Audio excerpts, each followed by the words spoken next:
Hi everybody, it's Varouche. Welcome to my channel. I'm excited to be here with you guys today to talk about the transit of Mercury in Aquarius.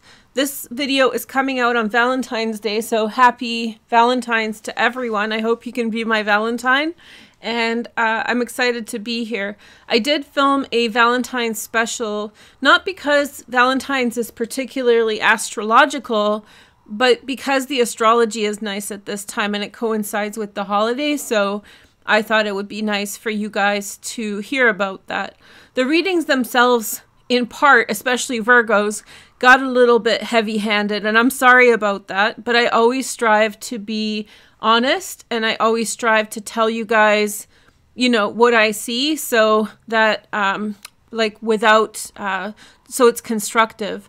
So my goal here, or what I aim to do, is provide you inspiration and positive thinking, but also give you warnings, because that's how I use astrology as well. So in certain aspects, if something comes up that's telling me to back off of a situation, or, you know, go pursue something at some time, I honor that. And so I'm trying to show you guys how to use astrology to lead your life in a productive way, and how to use that to complement your daily business and use your intuition as well to do that. So that's the goal. Don't freak out. If you're new, don't freak out that it's negative. It's just meant to be a critical observation about what you should watch out for, that you need to manage at this time. That doesn't mean your world's going to implode or something terrible will happen. It just means that you should be attentive at this time, okay? So yeah, so I hope you're enjoying that. I know many of you guys enjoy this style of reading. It's more of a practical one, but I don't sugarcoat things, and I don't gaslight you guys with, you know, false niceties to make you feel better and to get more views. So I'm just telling you guys how I see it, with a positive slant, with a proactive slant, but maybe not sugarcoating, okay? I'm not saying anybody else does it, but that's how I do it. Okay, so the readings did come out a little serious at times. There was a lot of emphasis on money for many signs, which I guess is good. We are going through inflation and things like that, so I'm sure many of you guys were happy to hear it. And I'm very happy to find messages about love when they come up, but I'm also not going to impose them into the reading just because it's Valentine's Day. So I'll tell you guys, I'm definitely looking for relationships in a Valentine's Day reading, but if it's not coming up, it doesn't mean that you're not having a relationship, or you're not having relationship dynamics going on. That's not coming to the surface. So I'll just honor what comes up. Okay, so today we're going to talk about Mercury in Aquarius. I'd love to do every single ingress, which means every single time a planet enters a sign. We'll see how that goes. It's a lot of work because there's a lot of transits that switch signs a lot, including Mercury. But in Aquarius, I think it's quite special. So I wanted to come here and show you guys why. I've already done a couple short form videos for you on this, but you know, short form is like, it's almost like to the point, direct, no explanation, no deeper consideration, no kind of mulling it over. So I thought if I could do an all sign reading with you guys, we could go over the astrology in a bit more depth and then apply it to your sun, moon, and rising. So the other point I wanted to make, and I don't want to get into a big back and forth about this, is do watch for your sun, moon, and rising. This is tropical astrology, which is based around the seasons, right? So watching for your sun and not just your rising is helpful. Different systems of astrology use different matrices in order to get messages, and I think it's completely okay to focus on one. I wanted to show you guys something for those of you who are new. Taking today's chart, for example, let's say that your rising sign is Aries, your sun is in Aquarius, and your moon is in Scorpio, okay? Well, if we consider this, we have something interesting going on in Taurus right now. So let's say this is your chart. I would say, oh, Uranus with North Node, this person has something going on. This is a cool conjunction, okay? So I would be like, if you came in for a reading, I would be like, if you're looking for a particular type of experience, especially with money, because this is the second house, I would be like, maybe you should watch for Taurus sometimes. So it's a good idea to get to know your chart and figure out some of the main points of it. Some of the main points on a chart that you may want to watch for in the future is your MC up here with between the 9th and 10th house. And sometimes it's placed in the 9th or 10th house, especially in whole systems, whole signs astrology, or the chart, when the chart is whole signs, they draw the MC in one of the houses. And you can watch for your North Node. That's a really good idea. Relationships, I would watch for my descendant, so Libra, in the case of this chart. I don't want to go through a deep explanation of this, but I do think that it's a smart move to be holistic, find out what works for you best, and stick to that. Use that to, you know, read your chart. This is actually a whole house system, but when I read one-on-ones and personal astrology, I use quadrant system, so the Placidus system, and so I like that. I think it works well. I also find, I have a little joke that I think sometimes astrologers pick which system they use based on where their chart is best. So some people love Vedic astrology because it would make me a Leo, for example. So rar, that's a pretty cool sign to have, right? So some astrologers, I think, it's a little bit of a joke, but I think that some astrologers are actually choosing all of these things because they like their sun in this house or this and that. So maybe I'm no different. I like my chart in the Placidus system, so I use that. Okay, so it works for me. So let's get into Mercury and Aquarius. It's super windy outside, and so that's really cool because Mercury is in the sign of Aquarius, the air sign. And so, yeah, we have lots of air energy blowing about, and so let's talk about it. I feel good about this reading, and so I've already done, like I said, a few short form videos about this. So this is going to be a deeper explanation of that, and in a minute we'll go through sign by sign to watch for, to explain it for your sun, moon, and rising. Okay, so Mercury entered Aquarius on like the 11th of February, and it will stay in Aquarius until 2nd of March. Mercury's fast through all the signs, so 3-4 weeks, whatever, it's out of there. But what's interesting at this time is that Aquarius has several different things going on inside of it that are making any transit significant within it. So if you have Aquarian placements, this is a very special time in your life. I wouldn't say that this is a time in your life when things, well, your things are transcendent, yes, but they're not necessarily, how do I say this? It's a peculiar time, or it's a significant time, but it's not necessarily meant to be, I don't know, just it's not what many people would look for as this is it kind of moment, but it's a low-key this is it kind of moment. That's the perfect way to say it. So it's not explicitly apparent. It's not just it's not high key, it's low key. It's a very low key transit. So so if you have Aquarian placements, this is significant for you. But if you don't have Aquarian placements, you want to find out where this is going on in your chart. This may be happening in one house or several houses, and you can look that up and apply it and figure out what aspect of your chart it's affecting the most. But we've had several big transits through this area. We had Jupiter in 2022, right? 2021, 2022. We had Saturn, and that's just finishing up. Now we have Pluto, the big asteroid that's entering. I saw another video demoting Pluto from planet to asteroid status. It's like, well, yeah, but he's a tough one. so we count him. Okay, so Pluto's entering the 11th house. Excuse me. So there's a lot going on. There's a lot more happening in Aquarius that I'll get to next. But let's start first off and then get in deeper. So there are 3 very significant moments of this transit. Mercury was retrograde in this area of the chart last year.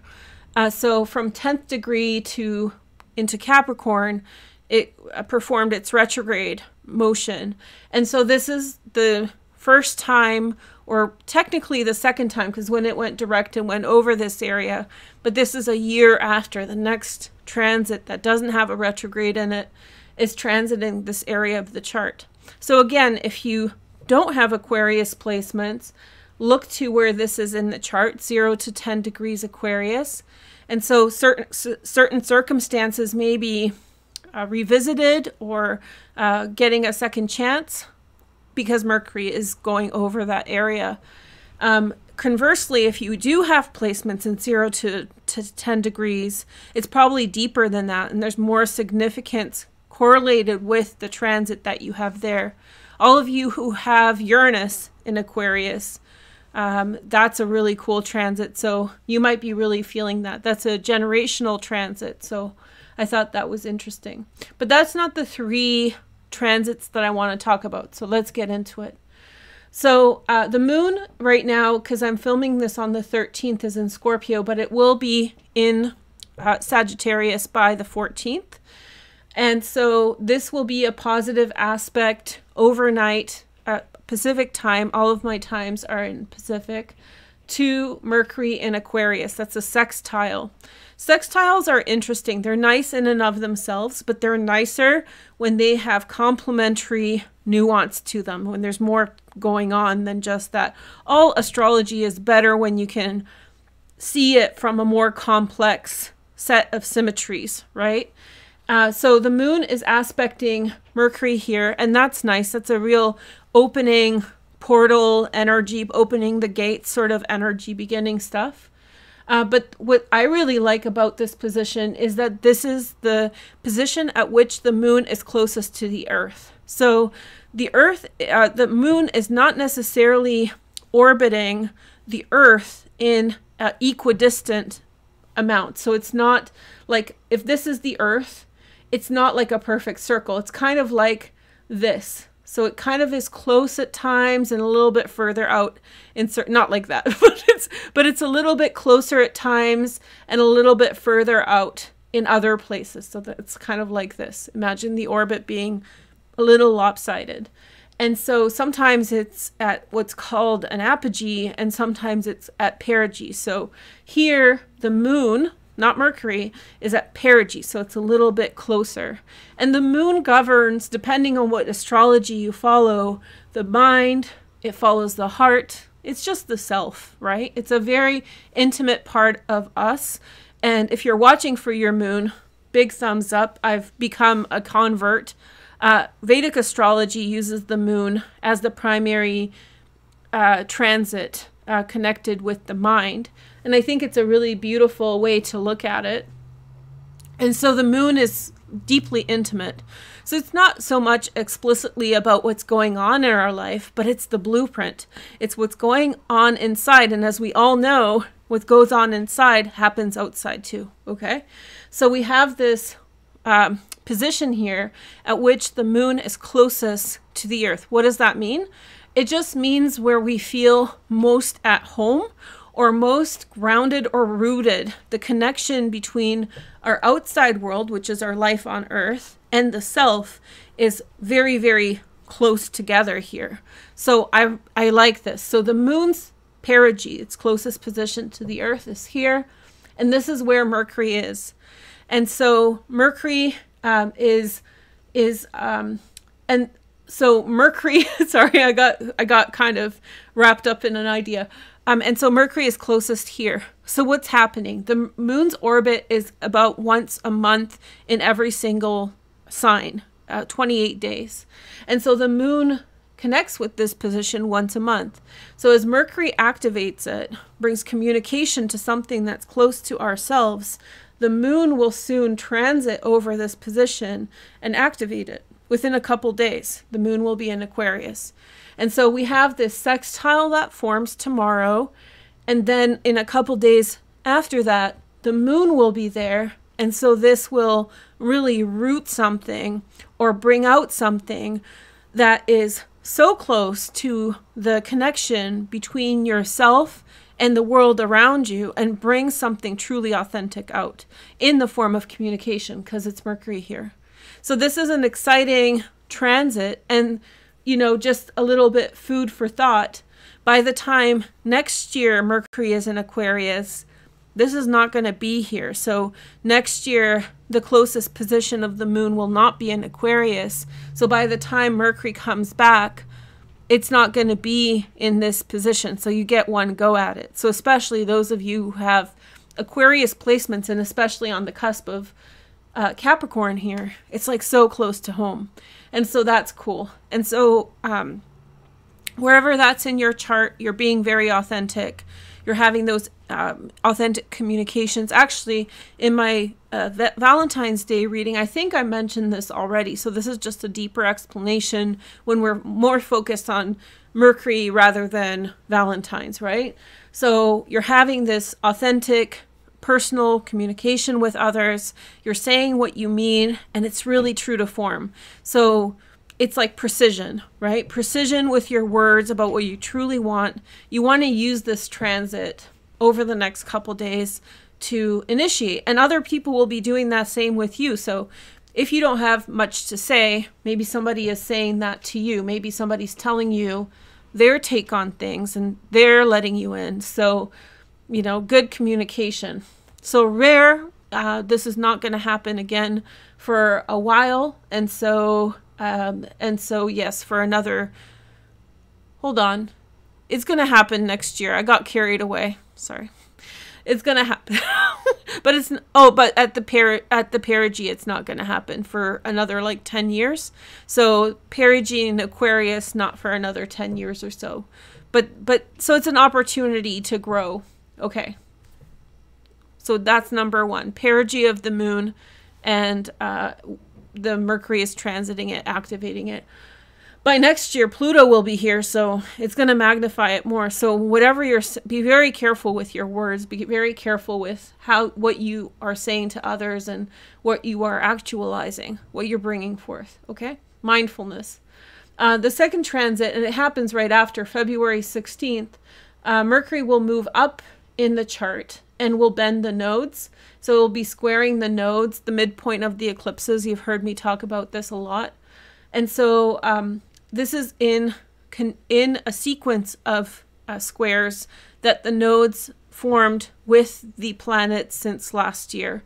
So I want to bring that into context. You've probably heard me talk about this again, but for those of you who didn't see the previous videos, I recommend those because we're going to talk about this differently now. But this position of the square to the nodes is the midpoint of the eclipse season, which means that the eclipses happen in Scorpio and Taurus, and this is the point of most stability because it's furthest away from the changes that the nodes bring.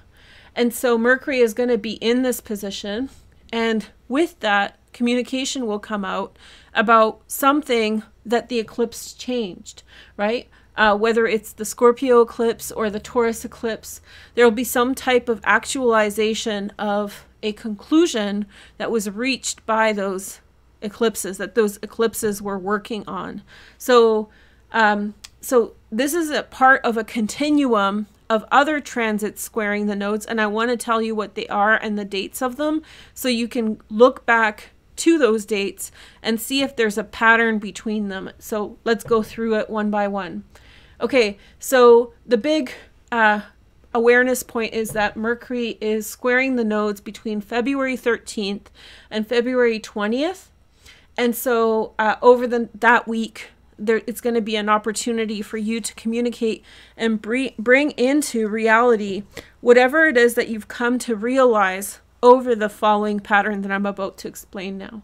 Okay, so right before this happened, in late January, early February, the sun was actually squaring the nodes. And so similar type of idea, the midpoint, the place of balance and stability, and the kind of continuation of the eclipse cycle, okay? And so in this position, the sun probably in some way brought about some type of opportunity into your life, or in some way you came to realize how an eclipse changed your life to bring about an event or opportunity. And it's likely that, again, know your chart if you can. Where was that position in Aquarius? Where is your Aquarius? Which house it's in? It's probably to do with that area of your life, okay?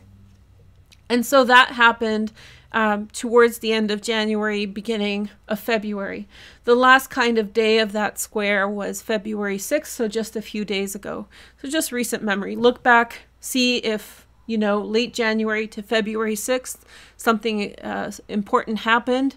And so in some way that's bringing out a conclusion to those eclipse times before. And I do have videos on the eclipses, so go look for them. I've been filming like more concise videos, not, you know, splattered all over the place. So I think it'll be easy to find. I just look back at like the last couple eclipse videos. Okay. So maybe if you find a date and you say, hey, you know, something did happen, try to find out the dates that it correlates to, and then look back to the eclipse video in which I was talking about whatever I was talking about when I was discussing the Scorpio eclipses or the Taurus eclipses in the last year. Okay, so there's like literally three videos you need to look through. Okay, so the big kind of reference point actually is last year, because that's when Saturn was squaring the nodes for the majority of the year. In fact, Saturn squared the nodes from March 8th off and on until November 16th. So it was a consistent square. We saw this in world politics. We saw this in the world. It was definitely a moment in which there was a significant direction that the world took, or maybe your life took, in a particular way. So the punchline happened last year through that time. And so with Saturn, we're talking about structure and order, and that's huge. And so something was instantiated, something was begun, something began to grow and build and manifest.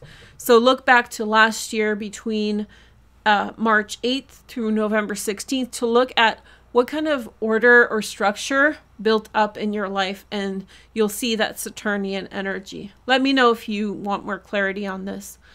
There's other peripheral squares that happen, but it's really about the Sun and Saturn and Mercury, because Mercury is the magician, so it's bringing forth the magic of everything that happened. The primary actor is Saturn, the huge square last year.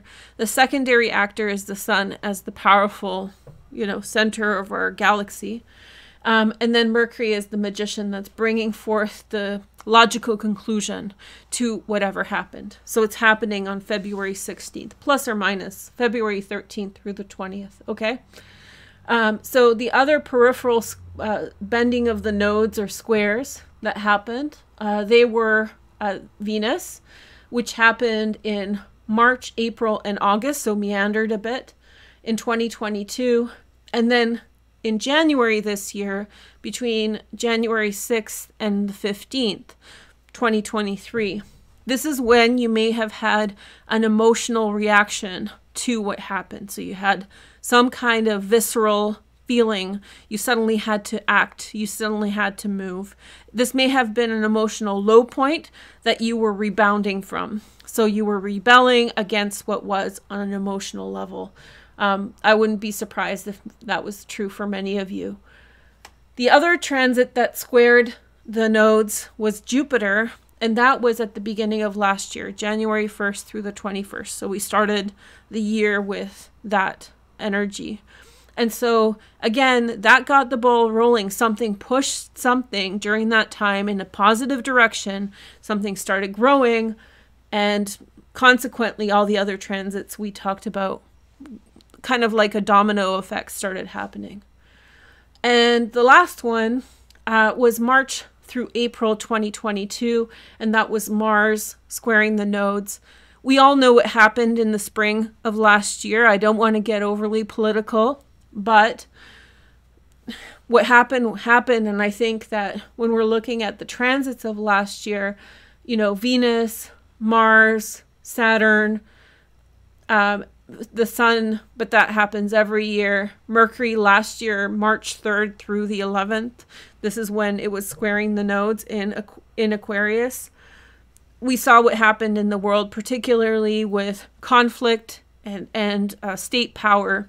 Not going to say more than that, but maybe for you in your life, there was an assertion of power or energy to build a certain type of structure. That's not literal, that's figurative talk. So what built in your life through that year, and what initiated, particularly, we see Mars. So think about things as a kind of, think about it metaphorically, right? Like what manifested.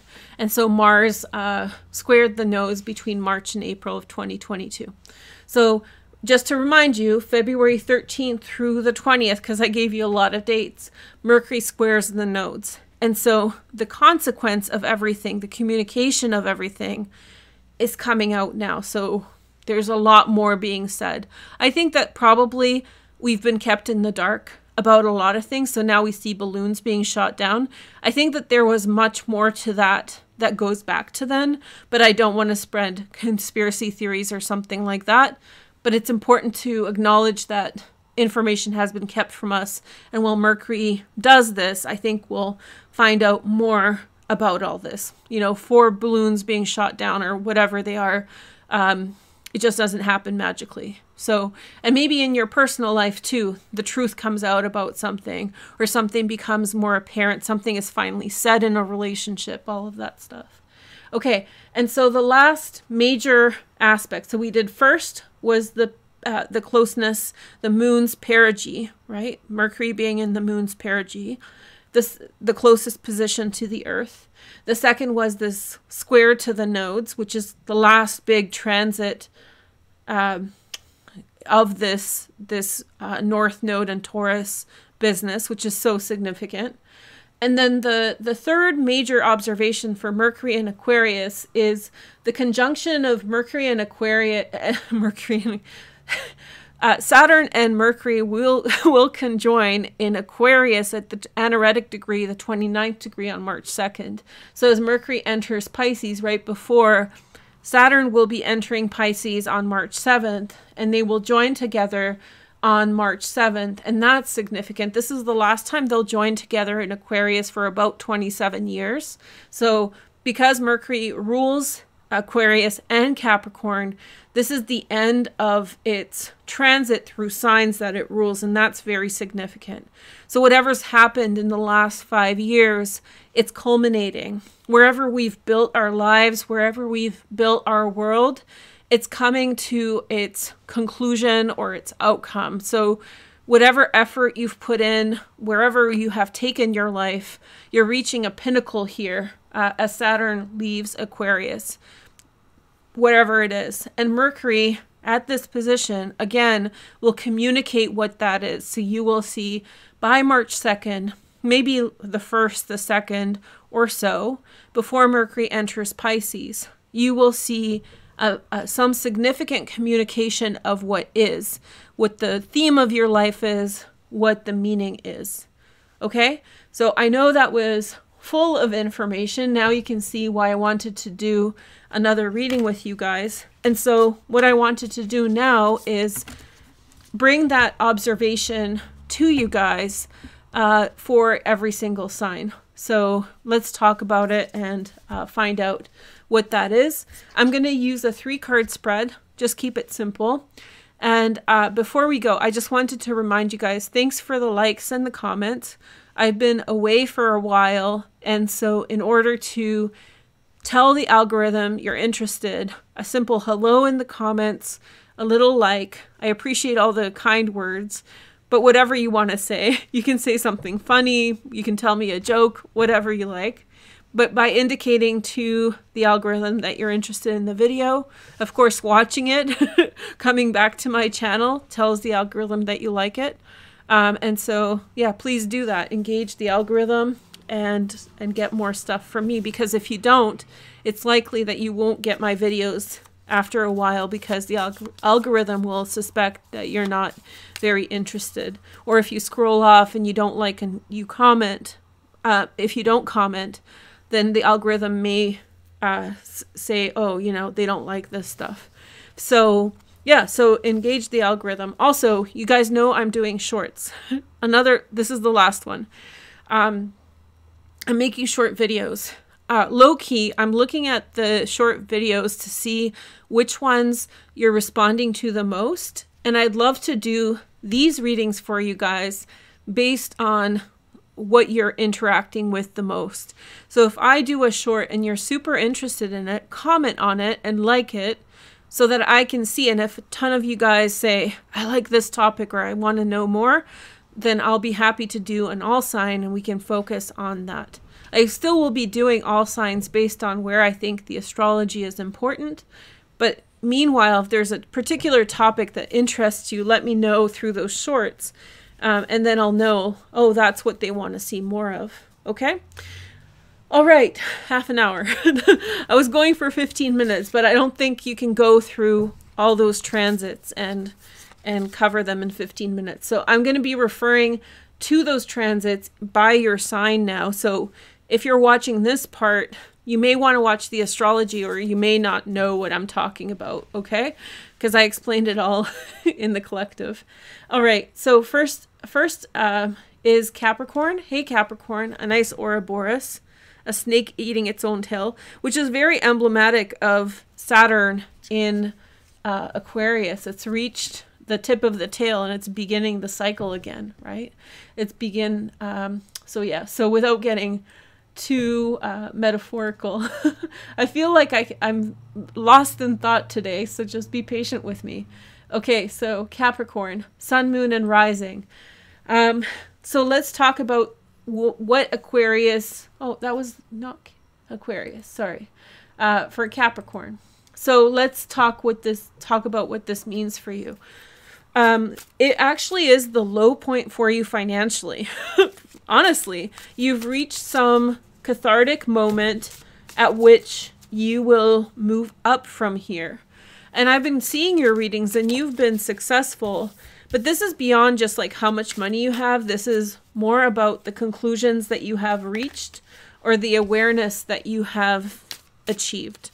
So wherever you're at, whatever's going on with your journey with money, material possessions, and things like that, you're coming to realize where to build from here.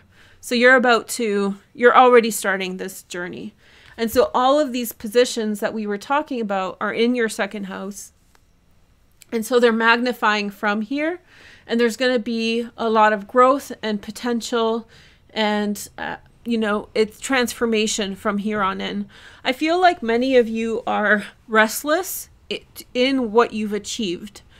I'm not saying that things are bad for you. I just feel like you're moving up from here because of these transits that we've talked about. It's been a big pattern of learning about how you make money or how money works in your life. And you've taken your notes, you've learned your things, observations, and now you're applying them. So more wisdom, bringing more wisdom to your interactions. From the cards, it looks as though you are opening up to welcoming someone in, 3 of Cups. And there's a comfort, there's a reflection here, there's support from someone who shows you love and care. And I think that you're welcoming something back in. It's connected to people. I think that you're done with the purge cycle. And so now new beginnings arise for you again. Okay? So now let's see the next sign. We have Gemini. Hey, Gemini. I feel like Gemini is going to have a lot of nice surprises this year. Your readings are already coming out. Very interesting. Very mutable. Gemini is a mutable sign. Very transformative. So let's see what kind of cards we have. We have the 6 of Swords. That's Mercury and Aquarius. So that's the transit that's happening right now. That's what we're talking about. We have Uranus. That's the Fool. I always mention the astrological associations when I remember them. 8 of Wands, that's Mercury and Sag. Okay. So you've, this is touching upon a previous reading I did for you guys a few days ago. And this is going to be a repeat observation, because we're doing lots of readings, we're seeing the same thing from different perspectives. So this is reaffirming that I think it's happening.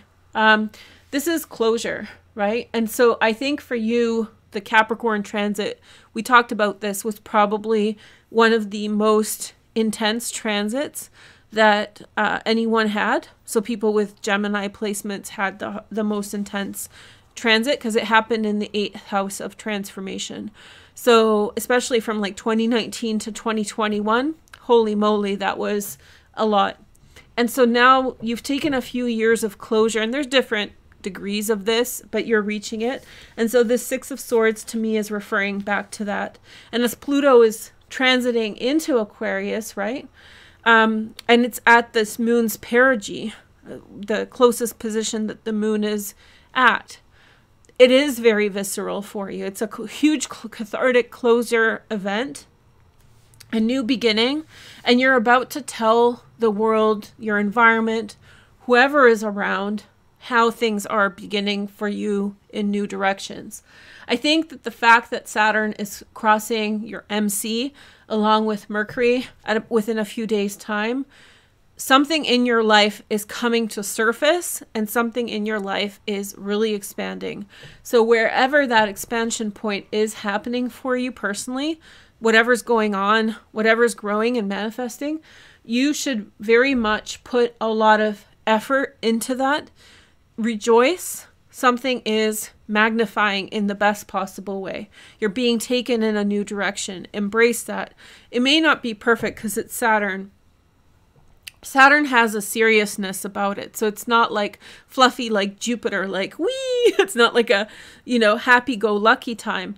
But it's one of substantial, it's like a mature growth. It's a mature growth, a full growth. And so you have this sort of moment here where you feel it.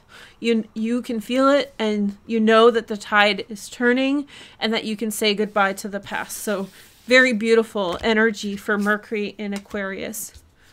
Okay, so next sign is, we have Aries. Hey, Aries. So Aries is my buddy for this year. Aries, I think you guys are in for a treat this year. We already know Jupiter is here, and that's not why I'm saying that. I just think that you're going to have a series of transits. We'll talk about that later, but very favorable. The spotlight's shifting to you with the North Node. There's a whole bunch of things going on. You guys have already heard me talk about this. Aries is on the very positive fast track towards some good things. The only thing that I'll say for you, Aries, is karma at times like this is most important. So put your best energy into things. It's just a friendly reminder, because the karma won't get you right now, because karma will, your energy's so strong. But it's in these moments of significant astrological alignment that is working in your favor, that if you're blowing off the right way of doing things, whatever that means to you, whatever is fair and just and equitable, if you blow that off, when the energy wanes, you're going to see the the reflection of it. And so that's when the karma. So in other words, you have a privileged position at this time, Aries, but be very mindful of how you wield the power, because if you do so with kindness and beautiful energy, then that will reverberate out in kindness and magnify it even further. But if you're like cruel, or not saying that you guys are, but there's an Aries out there who is, if you're cruel, unkind, or hateful with it, that's going to really pile up on you from the energy that you initiate now. So this is kind of a magic, energy work sort of observation. So be careful what you put out there, because it's going to come back really strong. So just don't be scared. Just do your best and continue to do your best. I know you will. The mood is great here. Okay, so this is where this is. Sometimes I don't know. My astrology is technical, but sometimes I do honor like intuitive slant. Of course, I do tarot, so That's important.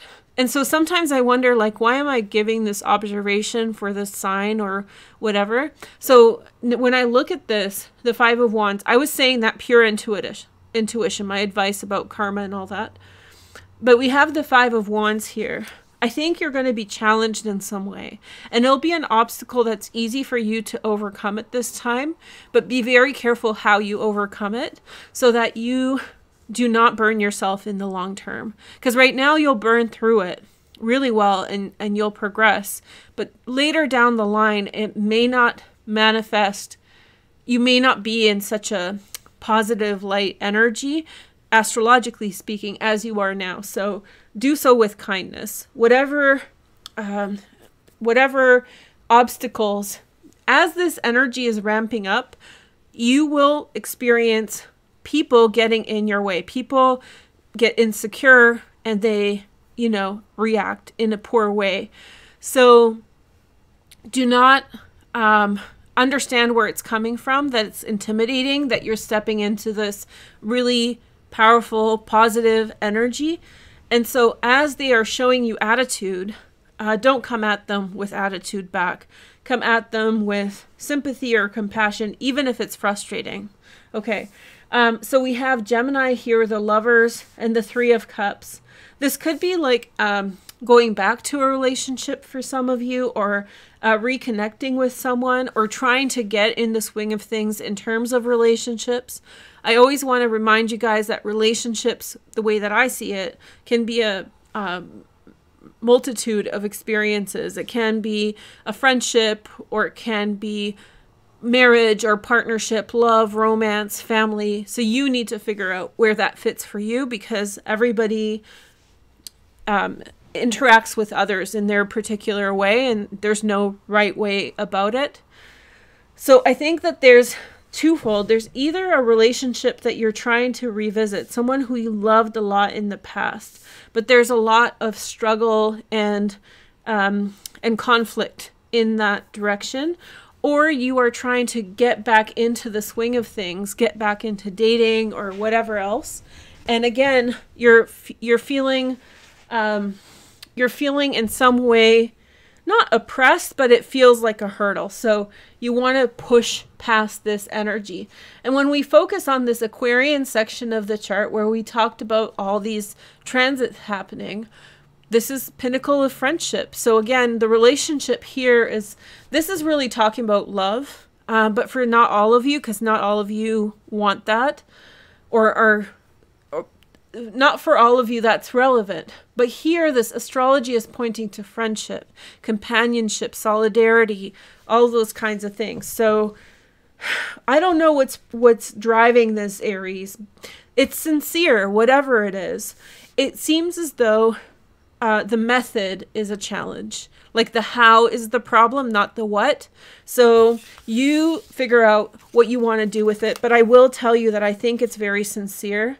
And I think that there's like a deep bond and a deep trust that is there fundamentally. Okay. All right. Good news for Aries. Aquarius. Hey, hey, bottom dweller. I'm just kidding. Bottom dweller weirdos. How's it going? No, I'm there with you. I have an Aquarian moon.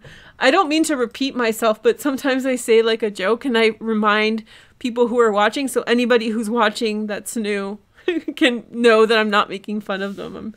I'm kind of joking with them as being one myself. Okay, so Aquarius is the bottom dweller at this time. When I say bottom dweller, you're in the valley, right? And you're heading up energetically. And so there's a real attunement here. And as Pluto will go over the ascendant, it's like a month from now, crazy. And so as Pluto goes over the ascendant, Mercury is here now. The next month is going to be very visceral for many of you, especially like the moons like me, or if you have placements here in Aquarius, those of you who were born with Uranus in Aquarius, you were asking me about that. It's going to be very intense and very like full of stimulative experiences. So you're going to be like heavily stimulated by what's going on. There's going to be a lot of like deep visceral impressions of the world that are happening, depending on what transit you have at 0 degrees Aquarius or close to that. We have the 7 of Pentacles, 3 of Pentacles, and then we have the 5 of Swords. Okay, see, you're in the valley. And low key, just so you know, I picked this deck, which is the Cosmic Tarot. It's one of my favorite decks, kind of with you in mind, because I think your energy encapsulates what's going. I mean, Mercury's in your sign in Aquarius. So I picked this deck based on the astrology, right? And with you in mind. And so this 5 of Swords, it's like the foundation is strong. The foundation is there. So we have the 7 of Pentacles and 3 of Pentacles. The foundation is strong. And then there's still like the procedural things that are not kind of aligning well yet. The reason for that is that will change. Okay, that's the bottom line. You're still living under Pluto in Capricorn. And so when Pluto shifts into Aquarius and all these transits that are accumulating now, the Mercury transit in Aquarius, the conjunction in March 2nd with Saturn at the end of Aquarius, the process is going to become much more harmonious to what you need it to be for a smooth transmission of energy. So essentially, you are going to get to achieve things in a much better flow moving forward. And so this 5 of Swords, the mechanics aren't working perfectly yet. That's what I'm saying. The way your world functions or how you achieve things, it's still messed up. But you've already, financially things are good and work looks like it's going okay. I think the Saturn transit, not Saturn, the Scorpio transit of the South Node, it's showing up for a couple signs now that it's done its duty. It's like, it's cleaned up what it needed to clean up in Scorpio. And for you, that's the 10th house. So I have a feeling that many of us have, you know, been cleansed with this energy. A good portion of that, what needed to be uprooted, was uprooted in Scorpio already. And so for you, this is your career. So things are actually hopefully going okay right now. But there's still like a lack of reason in the way that you understand it. But I would say just wait until Pluto enters Aquarius. It's going to become much more harmonious, and the 3 transits we talked about in Aquarius are going to incrementally affect you in a positive way. So watch the astrology, do the little exercises I gave you, like where to look and what to look for, and maybe you'll see a pattern of what's emerging in your life. You can tell me in the comments. I would love to hear about it. Okay, so next we have Taurus. By the way, guys, I drank coffee, so if I sound a little bit funny, that's that. I'm fine. So if you guys don't know, I don't drink much coffee, so it doesn't take me a lot to be affected by it, and that's why I don't drink it. Okay, so Taurus, Sun, Moon, and Rising. Hey, guys. So North Node in Taurus and Uranus. Now, Uranus is the ruler of Aquarius, so since we're talking about Aquarius, that's important to acknowledge. So the ruler of Aquarius is in your sign, and that's a square because they're both fixed signs. And so there's a little bit of tension there. There's a little bit of come out of your shell energy there. Go against what you naturally would do in other circumstances. But that's not necessarily a bad thing, to go against yourself sometimes, or when life leads you, puts you out of your element a bit. Don't do anything harmful, but sometimes it's helpful. Okay, so we have the 7 of Wands, the Magician, and the 2 of Wands. So that's Mercury, right? The Magician. Boom. And then we have 7. I feel like for you, you always get the 7 of Wands right now because of Uranus. It's like Uranus is the weirdo oddball, right? That's why I call Aquarians the weirdos, is because they see things, Aquarius, but Uranus has an effect on us to see things and to stick to our guns a bit more. We all have our own visions of the world that are like unique or nerdy or kooky or whatever. But most of us, most of the time, pass those along to find common ground with other people. And so when Uranus is in your transits, in your placements, such as it is for you now, you're prone to be more embracing of those kooky, weird, unique perspectives and putting your foot down on things. And that will change things in your outside world. So that's the Uranus pattern in Taurus. But for you, this transit, this Mercury and Aquarius transit, is really talking about your 10th house of the outside world. I think that you're hitting the mark on something, Taurus.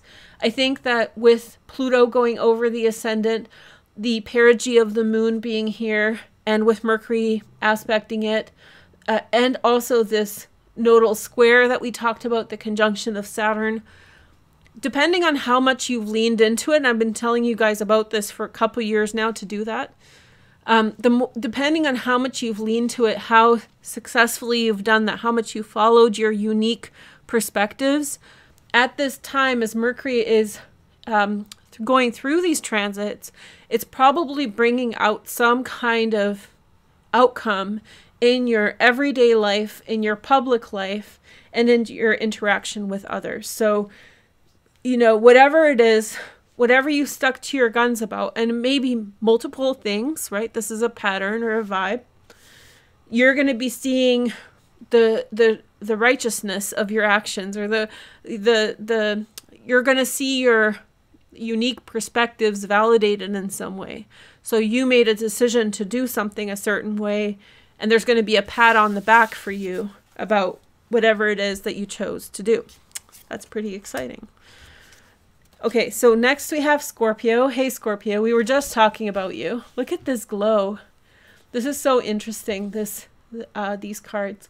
So I don't think these cards are really pretty. I like the graphic design, and especially in the trumps that we're using for the astrology. And so they use a lot of symbolism. That's very deep, you know, but it's a mishmash. It definitely is. And I don't think that the people who made this were self-aware, to be honest. I don't think that they fully understood. And so some of the symbology they use is very deep in these cards. But some of the symbology is very deep, but I don't think it was self-aware. So it was like a synchronistic, like they did it without knowing that it was what it is, because the combination of things tells me that they sort of didn't know, which is fine, but their intuition brought all these things together. So I'm always like, I like this deck because I think it's like innocently intuitive and like really touching upon some interesting symbolic nuance. So it's exciting to see. So again, I was reminded by this design. So Scorpio, hi Scorpio, let's see this energy. I'm not saying that they're like ignorant or that they don't know, but I don't think they were fully aware of the symbols and how those symbols were interacting and what they mean, but very nice, very nice. Okay, so the outcome is nice. You don't have to know everything like in the rational mind for it to have value or significance, you know? You can just, there's people who just, children who can read tarot cards in a beautiful way without knowing any of this stuff because they just speak through their intuition. So there's not like a, you know, there's not like a right way or a wrong way. So I'm not trying to throw shade or criticize anyone. Four of Wands, Six of Pentacles, Moon in Taurus. And, oh, this 2 came out and it was stuck together. So let's say, oh, look, see? So we have Ace of Swords and the Tower. Unexpected revelation. That's a huge combination. Ace of Swords and the Tower. Unexpected revelation. You achieve something that's very balanced and very satisfactory. And out of that comes some kind of unexpected revelation. Ace of Swords. You're going to get news, Scorpio, through Mercury in Aquarius. For you, so all the fixed signs are affected by this. All the fixed signs have been getting some kind of huge life events over the last year and a half. And because the nodes were in Taurus and Scorpio. However, and for you, I was just telling another sign that the South Node going through Scorpio, I feel like for many of us has done its duty. So it's cleaned out whatever needed to be cleaned out. And now we have a couple months before the South Node moves into Libra. And I think that for you, that's significant because that's your first house, obviously. And it's the Mercury in Aquarius is happening in your fourth house of home and family. There's conjunction with Saturn that could relate to the father or a male authority in your home. Excuse me, my voice broke. I'm just full of caffeine and energy about this, so sorry about that. And then we have, there's some, I'll tell you guys flat out what I think you have, Scorpio, have achieved something that you wanted to do, that you were meant to do, like a chapter in your life. You've learned or you've achieved some level of progress. And because of this, there's a new direction that's opening up for you. And so things are restructuring in front of you. And so this unexpected revelation or information is coming to you by way of, this unexpected revelation is coming to you by way of the fact that you've surpassed something. Okay, and so I would really pay attention 13th through the 20th of February, watch the beginning, and then probably something to do with the last 5 years, because Saturn entered Capricorn about 5 years ago. And so something, a chapter in your life to do with the last 5 years is progressing forward. Very exciting. It's true for all of us, but particularly for you. And because it's happening at the IC, it's quite significant.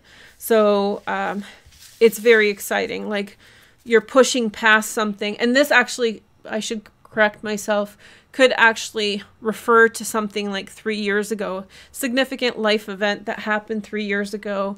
It's allowing you to mature past it, have a personal revelation about it, understanding. You think about things a different way in certain instances. Sometimes things are happening, but you're progressing forward, moving past. Okay. Whoops, wrong pile. Sorry. Okay, so next sign is Sagittarius. Hey Sagittarius, welcome to my channel. So let's take a look at your astrology and tarot for Mercury and Aquarius. So this is significant because if you watch the beginning, I was talking about the moon in Sagittarius aspecting Mercury, and that's a really understated sort of aspect, the sextile, but it's actually activation. And so it's activating the moment Mercury moves to the moon's perigee, the closest position the moon is to the earth, and the moon is in your sign, which is a perfect sextile to that position. And especially if you have placements at about 3, 4, or 5 degrees of Sagittarius, that's particularly strong for you. Okay. So what that means is that that point of authenticity, that moment of authenticity and being in tune with the self is actually very strong for Sagittarians, especially if you have those placements. Okay. So we have Temperance, which is Sagittarius, and then we have the Magician, which is Mercury. So it's like affirming all these energies. And the Nine of Pentacles, which is Mercury in Virgo. Okay. So financial outcomes. Now, Pluto, we're going back to Pluto. We're going to go back to Pluto over the next year a lot because it's transiting into Aquarius. Pluto has been through your second house for a very long time, 14 years. And now in the anaretic degree, it's in the 29th degree. It's actually activating the outcomes of the last, since 2009, since the stock market crash, because that was the ingress of Pluto into Capricorn a bit before. And so that was a huge event, right? It's still affecting us to this day. And arguably a lot of the inflation that we're experiencing is a byproduct of that. So it's a complex situation that has lasted 14 years. In history books, that's how they're going to talk about it in economics and whatnot. They're very connected events. What's happening now to 2008. It's not, they're not standalone events. And then other things like, you know, other things have piled on top of it. So it's not all bad, because Pluto in the second house may have made some of you very wealthy, and it may have provided for you so much resources and wealth. And in the depending on what happened and how it happened, in this 29th degree, there could be like the influx of even more abundance and even more growth. So if you played your cards right, and if you were really wise about it, if you leaned into the right things and avoided the bad at this time, or if you had this synchronicity with Pluto at this time, there could be quite a bit of material wealth coming into your life, Sagittarius, no matter what your positions are. Mercury in the third house, though, which is like something close to home. This is where Pluto is coming in. One thing that, this is more of an intuitive take, but I'll say, be careful how you show your money to your neighborhood. You know, jealous neighbors, people around. And it's not literally your neighbors, but just be careful of how you show your strength to the people around, because this is all positive. But because what's happening in Aquarius, don't flaunt it. Be humble with it, because the next pattern begins in the third house.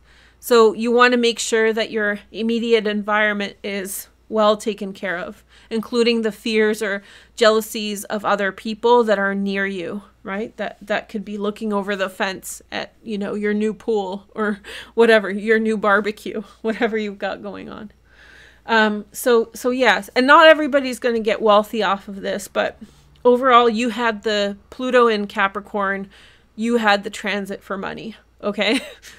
It is what it is. And it probably made you broke at times, and then like made you become supremely successful at other times. So yes, who did I hear was a Sagittarius, and I was like, that makes, it was a singer. And when I heard that they were a Sagittarius, I'm like, that makes a lot of sense. So you have the next year to draw upon that, but it is the conclusion of that financial boost and energy. And so I think that's confirmed here in some way.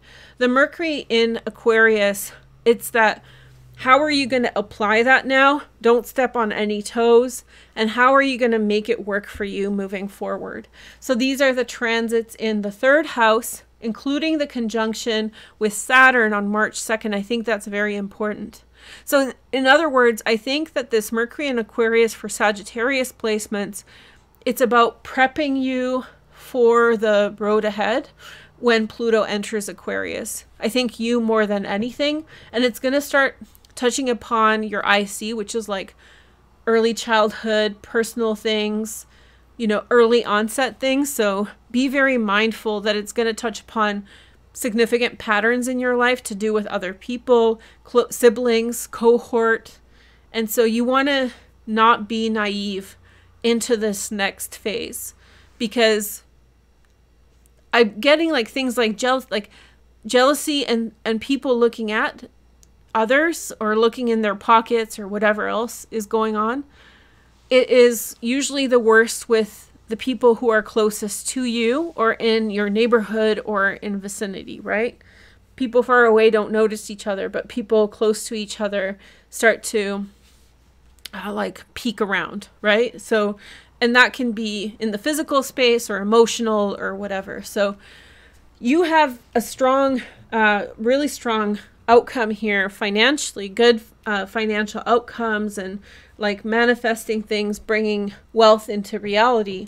But I think that the caveat is, be careful of how you flaunt it, show it, how you indulge in it for yourself, because there could be, you know, it's not that people are bad, but the ones who are bad can be a real problem and detract from your success. Okay, so we have Moon. So humility, right? Be smart about it. Okay, so Libra, Sun, Moon, and Rising. Let's take a look at Libra's energy. Libra, I think, might be like this year. I think it's like a hat trick in hockey. It's like a, you know, a surprise good thing. So I think you might be, if your life isn't what you want it to be right now, Libra, or a Libra placements, you might be pleasantly surprised. There might be something unexpected. Here's love. It feels very sweet, whatever's coming up. And this goes beyond Mercury in Aquarius, Prince of Wands. Sag, Leo, or Aries, secondary transits in Earth. Moon in Taurus, Ace of Cups. There's generosity there, Libra. Unexpected kindness, unexpected positive relationships built off something really good between yourself and someone else. Either you've been generous with someone, and so many times you're generous with people and they never notice, right, guys? And this is true for any sign. Like, this is true for, and so out of so many people that you are nice to, it's interesting to see how many people recognize that generosity and respond to it. And so that doesn't mean you have to be, you're generous for a reason, or, you know, whatever. But I think that it's interesting to observe, like, who it activates. But the people who it activates are some of the most wonderful people, right? So when you are generous, it's always a smart goal to be generous and kind, because a lot of people will use you and, you know, take advantage of it and or not be grateful. But the people who, you're not doing it for those people, the people for whom it activates, who respond back and who bring you this Ace of Cups, who bring you love, it's worth it, right? So and it's not that you're generous or kind to get something out of others, but it's really true that when your generosity is responded to, those people are really special, right? The people who get it and who are generous back. So yeah, that's the authenticity of the Six of Pentacles and the Ace of Cups together. Out of that comes a new friendship, a new connection, maybe with a fire sign, a Sag, Leo, or Aries. Okay, so maybe this is emerging with this oh, it's the 5th house. Yeah, romance, right? For some of you. So watch the beginning, watch the patterns that I described, the dates that I mentioned, but also watch for the conjunction with Saturn on March 2nd. Whatever happens, it's working its magic for you. So I hope it's good. It looks really nice. And like I said, I think you're the hat trick of the year, which means, like, if you aren't into, I'm not super into hockey, but I like the saying, it's just kind of the surprise. It's like not much going on, but then, like, suddenly you have the wonderful thing that happens. So congratulations. Okay, so next is Virgo. Hey, you're not last. Look at this. Hey, Virgos, let's take a look. Okay, so Virgo, Sun, Moon, and Rising. Let's take a look at your astrology and your tarot cards. So we have the Empress, Venus. I think you got this in a previous reading. I was confused by that.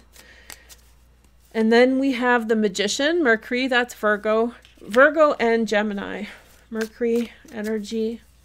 And then we have the Two of Swords, Moon and Libra. Okay. Well, there's going to be some kind of offer presented to you.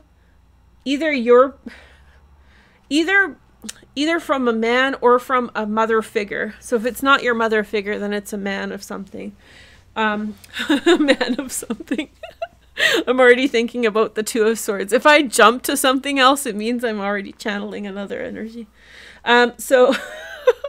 So yeah, a man or a mother figure. If it's not a mother figure, then it's likely a man. It can be anyone, but that's the data points that I'm getting. The Two of Swords is the Moon in Libra. And so this suggests that you're going to have to mull over something, decide something. There's a decision ahead. An offer is made and you're going to have to consider it, Virgo. And I'm really sorry to Virgos for the Valentine's Day reading. This is looking much less stressful. I cringed doing that reading, by the way, because it was like Valentine's Day and then Virgo gets this super intense reading. I don't think it's bad, but I do think it's intense. And it was like, whoa, that's really intense. So this is looking much more optimistic. We're all describing different energies each time we do this. So You know, there's another layer to it. But you're going to have to consider it. It's something good that's coming your way, but you're going to have to consider it, okay? It's like a proposition of something. And it's in the 6th house. Mercury is in Aquarius in the 6th house. So the way that you handle your business, the way that things are being done, I think you're getting some kind of boost, but I think that there's something attached to it. And you're going to have to consider whether it's the appropriate deal for you. But I think that over the next month, you'll figure out what that is. I think it's something that's meant to help you, Virgo. And it's something from trusted sources. And it's also something from a source that can... The magician always, for me, yields a lot of power. So it's also something that's very helpful or benefic. Also, look back to the astrology overview that I did at the beginning. And if you want to know more about this, look back to the dates that I mentioned. I don't do those just for fun. And see if there's a pattern. I will do this because I'm a Virgo.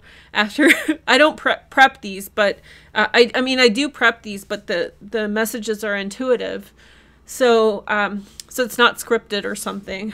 And so anyway, so I'm going to look through those dates myself and be like, what happened in my life through those dates? So if you have a proposition coming, it's probably connected to the dates that I gave you in the astrology. It's probably something helpful, but you still have to, it's like, for some people, it's going to be like, hey, move here, you know, here's an offer to move. And with the North Node and Uranus up here, that might be an option, but you're going to have to consider it. It's like, it's not like it's something you have to sacrifice. It's just a big decision that you have to make, and you either go along with it or you bow out, right? So you have to figure out if it's right for you. It might be like a job offer for some of you or something else, right? Okay, so next we see Leo. Hey, Leos, meow, meow. Okay, I've been thinking about you, Leo. I hope you're doing well. Good times, Leo. So Leo, we have, so from here on in, you guys want to start getting yourselves ready for the summer, which means that you don't have to do anything particular right now, but I think that you should, whatever, if something big comes up in your life, think of the long term to about August or midterm, like how that will play out in the midterm by August. 9 of Swords is Mars in Gemini. I'm surprised this does not come up more often for you, for anyone, because Mars is in Gemini right now. But Mars in Gemini is in your 11th house. This is suggesting that someone's saying something cruel to you, or you're being like assailed by a lot of criticism. You have nothing to worry about. So this is I got some downloads. That's why I started saying meow meow. I have a feeling that some Leos are feeling down and out. You're great. You're beautiful. You're lovely. And so you're sweet. And you're within your power. You're within your authenticity. And I think that everybody who is within their power and authenticity when they're really living their best life comes under the judgment or criticism of others, and people don't like that, hey? And so the 9 of Swords means, I know it's hurtful because the people who do this have a way of getting under our skin. They have a way of manipulating. But remember, this is a huge download, and I know it's for Leo right now. Whoever it is, whatever the demographic that's doing it to you, we all have a certain type of person that does things to us. Everyone has this. And like people you can't win over, or people who just dislike you. And it's not necessarily by race or age, but sometimes it's correlated to gender or things like that. Nothing to talk about outwardly, but we all know that it happens, right? Like certain people don't like us for whatever reason, and it can be very hurtful. And so I was thinking this was a huge download. And so the download is that we can be, those people from those categories can be really hurtful, but there's tons of other people from the same category that are really nice. And so you don't, and it's kind of natural way to try to protect yourself by shielding yourself or thinking like these types of people really don't like me, because those people that are in the negative space and doing this kind of thing, I don't think their intention to do that is that, but they set that precedent for you. And so you're naturally trying to protect yourself. And so there was the download and the reminder, and I think it's for you, that even though you think that, like, you know, women over 35 dislike you, or, you know, this brunettes dislike you, or whatever else, you know, don't allow the negative people to overshadow all the good from that same category. And so, yes, it's true that maybe certain types of people dislike you or are never welcoming to you. And it's our natural human brain to try to protect ourselves from that. But it's probably because you're shining in some way and it's coming upon triggering their issues. And here we have the 10 of Pentacles, in which you're very lovable. Leos are so lovable. You are so kind, and you are actually very generous, and it's natural for us to be wary of people who, especially when it doesn't, like, I'm always the most wary of people who I didn't do anything to and they dislike me, you know, because it's like, if I did something to someone, or, you know, then at least I understand.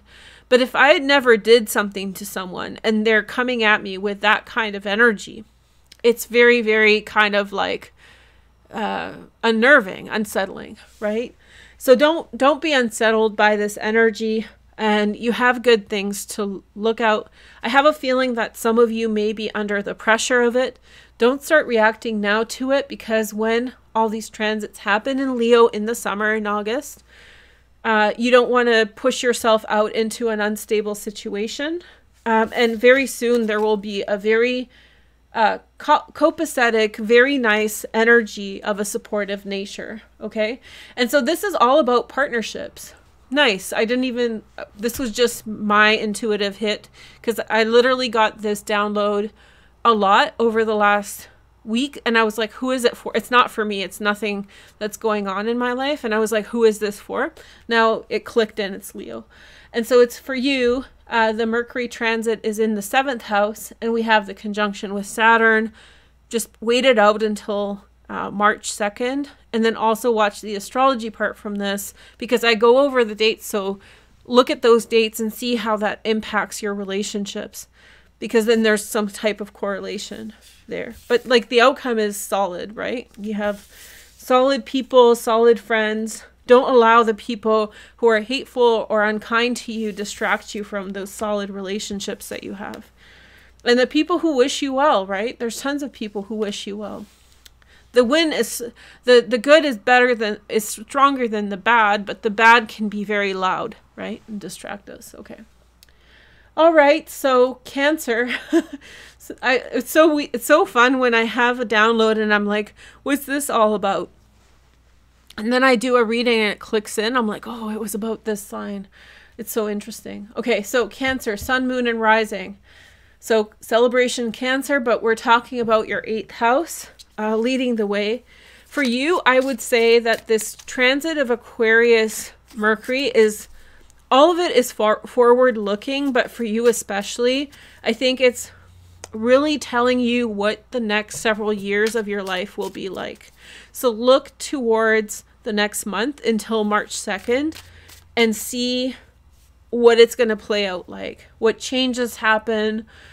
And for you, the idea is the message starts very subtly. It's not loud. It's a whisper. And then it turns into a roar. So you definitely want to pay attention early on, and maybe with this transit, as to what the world or universe or whatever you believe is telling you. Because if you ignore it, it's going to get louder and louder until you hear it. So I think that this is an opportunity for you, Cancer, to realize what Pluto in Aquarius is going to mean to you. So yes, Pluto in Capricorn one of the most intense transits for Cancers, Sun, Moon, and Rising. Pluto in Aquarius in the 8th house is also intense, but it's not in a way that is going to be as hitting upon like the core Cancerian dynamics as much. So it is still intense. It's still very significant, but it's not as disarming or difficult at times, or there's a sense of, it's not at your, not weakness, but where you're sensitive, right? Like the 7th house is where you're sensitive. Okay, so 7 of Swords, Moon in Aquarius, Queen of Wands, and the Lovers. So this can be any gender. This is,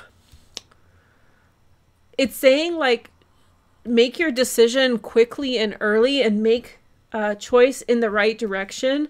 And there's someone who's waiting for you with whom you can have an intimate relationship. And I don't mean intimacy only like adult intimacy. I mean emotional intimacy as well. And whatever this person's gender is, like, I'm not telling you to go in a different direction than you normally would. So you just fit that to what you need. But the message here is the 7 of Swords. 7 of Swords can be like a card that represents like a positive thing or a bad thing. On the positive, it can really shield you and protect you, which I think that's what it means. Which means that early on in a situation, you feel the urge to go and change direction or pursue something, you should follow that. And I think this card is telling you this. And so in the 8th house, make the change when you need to. And I think that essentially, I think I just nailed Pluto in Aquarius for you. So maybe write this down. I think that Pluto in Aquarius for Cancer is going to be trusting your instincts and making a change quickly when you first observe it. And if you don't, then it's going to get more intense and more complicated. So follow through in what your instincts are telling you. And if you follow through in the instincts, you have good outcomes. Or when you finally do, you will have good outcomes. So congratulations. So there will be more on Pluto in Aquarius. But I think you're the first sign in which I really locked in on what that energy will be for you. And hopefully Pluto's in Aquarius for 20 years. So I think that if if I'm doing this 20 years from now, if I were to say that about Cancer 20 years from now, I'll say this transit was about this. And I think that's what it's going to be about. I think it's going to be making the right decision at the right time and quickly. Okay, here is the next message. We have Hanged Man, Pisces, Neptune. So put this down. So we're getting weird, Pisces. It's the last one. We're not doing a pick card today because it's I've been processing a lot of messages. I can't come out here and say that this and that about intuition. And this is not really about Pisces. This is for anybody who's watching. I don't want to make a big deal out of this, but I'll tell you guys frankly, and I think Pisces will get it. So I'm glad this just came up again. I just had a download. That's why I'm bringing it up. So before the earthquakes hit, I had some very sinking feeling right before the, what was it? The new moon or the full moon? It must have been, what is it? Anyway, it doesn't matter. Full moon, before the full moon that happened, I passed it off. I didn't really give it too much, but I remember the sinking feeling. And so I had the sinking feeling. And so when the earthquake happened, it really felt intense. And so, I made like an unlisted video, about this, and it's not monetized, and it's linked to a charity, because I actually think that there is a potential for more, and it's kind of backed by science. And I don't want to be alarmist. Anyway, I just had the same feeling again. I have a feeling, and I'm filming this at about 4:30. on February 13th. So this is just me acknowledging it, because last time I didn't acknowledge it and I regretted it. I hope I'm wrong, but I have this really, and I know a lot of people there are in Turkey and Syria are suffering, but it just feels that there's something that's, maybe it's something else, but it just feels like something's really off on the physical plane, in the physical plane of existence. And Pluto is in Capricorn in the last degree, and I think that's significant. Anyway, that's not a message for Pisces. It's just when Pisces is like my super intuitive sign. It's the sign that activates my intuition the most. When I get around Piscean people, sun, moon, and rising, but definitely sun and moon, it just activates me like nothing else in terms of my intuition. And the more that they let me just be weird, the more that it radiates. And so it's weird that I saw when I was explaining the last Cancer's reading, and then I looked down and I saw it's Pisces, and then this wave just hit me about this. So I hope I'm wrong, and I'm not trying to be alarmist, but I do have a feeling that there's something, and that's why I made the video, to be honest, to raise awareness. There's like a scientific theory of the antipode, in which the opposite side of the earth is activated by huge earthquakes, which it coincides with the Tonga area, and so in Polynesia. And so that happened last year. I explained it in another video. So anyway, I hope I'm wrong, and I hope that this synchronicity is not a causation. I hope it's a correlation only. But yeah, I got the feeling right before that happened, and I didn't acknowledge it. And now I just had it again. So I'm not a doom and gloom person. Maybe it's trauma, because I'm sorry, I know the people there suffered way more, but for me it was also very, very upsetting, right? So I know that they're going through things that I can't even imagine. But I do want to acknowledge that it was like significant in my impression of it. So maybe I'm just reacting to my impressions. So hopefully it's just me freaking out, but hopefully definitely no more seismic activity or tectonic activity. Anyway, I'm sorry. Okay, so we have Pisces. See, Pisces, it's okay. So unhinged. We have the Magician, Mercury, and Six of Wands. And since I brought this up, it's very important that you mindfully donate to appropriate charities working in the region, particularly for Syria, because a lot of the money is intercepted. But in general, it's very important that you donate to that cause, because the implication on life in those countries is staggering. It's unprecedented. There's not, like, this is huge what happened, and so those people need our help. That's all I'll say about that. So if you can, find a reputable charity and donate. Okay, so we have, for Pisces, back to Pisces, Virgo, Mercury, Six of Wands, and the Magician. And so you are asserting something to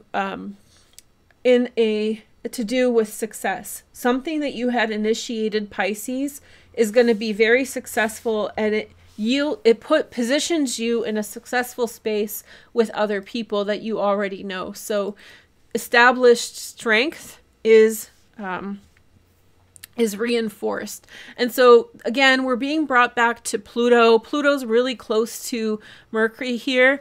And so this touches upon the last 14 years of your life and your social connections.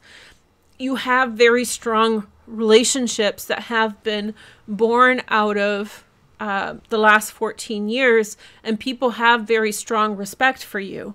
Pluto at the end of the 11th house. And so Mercury and the Six of Wands is you asserting your power and strength in a very specific way. That is, you're stepping into your power and you're asserting your authority towards something. And it's so nurtured by the environment. What I was going to say is I had this download. It was purely intuitive. But when I get around Piscean people, I feel this way. This is very similar to that. I feel like Pisces supports me in the intuition more than any other sign. They hold space for me, and they're like, okay, like they vibe with what's going on really strongly. It's like a tribe or a community or whatever it is. And it's just ambiguous, not specific to anyone or anything, but yeah.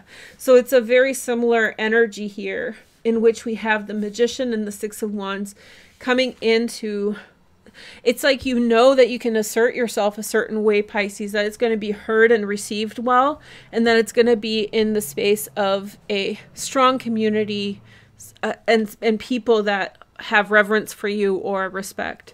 And so there's this, you can go on a limb here, you can assert yourself, because it's going to be heard and it's going to be received by the right people. That's your energy. And so this Mercury transit is coming from the depth of your 12th house, which is a very interesting space. It's a house that you rule in a regular chart. In your chart, this is Aquarius. And so you speak from the purpose and authority, or it's just, remember what particularly the part about the perigee of the moon, I think that that's very significant for you. In truly an authentic, it's your time to speak from a truly authentic space and be heard and received. And whatever you're saying is very important at this time. Thank you guys so much for joining me today.